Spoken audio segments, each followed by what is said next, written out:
Shower repairs. What you need to know before you call the repairman. What could be worse than waking up and having no hot water for your morning shower?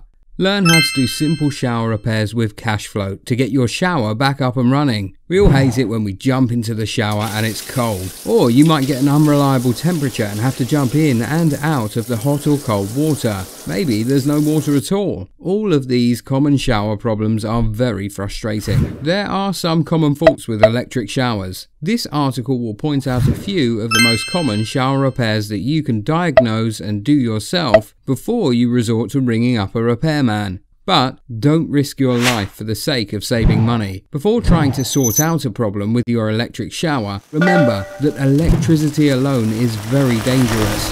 And when combined with water, it's lethal. When in doubt, always call in an experienced electrician. The simplest form of shower is a mixer shower. These work by combining both hot and cold water to form warm water. A basic rubber pipe shaped like a Y is attached to both taps of the bath or sink. You get a stream of warm water for your shower. However, these very simple showers make it difficult to control the actual temperature of the water. If someone else is in the kitchen and turns on a tap, you might experience a sudden rush of either very hot or freezing water. A more reliable type of mixer shower is plumbed in. These have a built-in thermostat which keeps the temperature constant. These showers are much safer and more comfortable. Most of these appliances also have a built-in safety cut so they do not get too hot. This stops scalding water from burning children or even adults. Mixer showers are not as efficient as electric showers. They rely on a supply of hot water from the tank. When this is gone, all you will be left with is cold water. Electric showers. Put simply, an electric shower works by heating up cold water with electricity. An electric current runs through a heating element. As the cold water runs past the element, it gets heated up.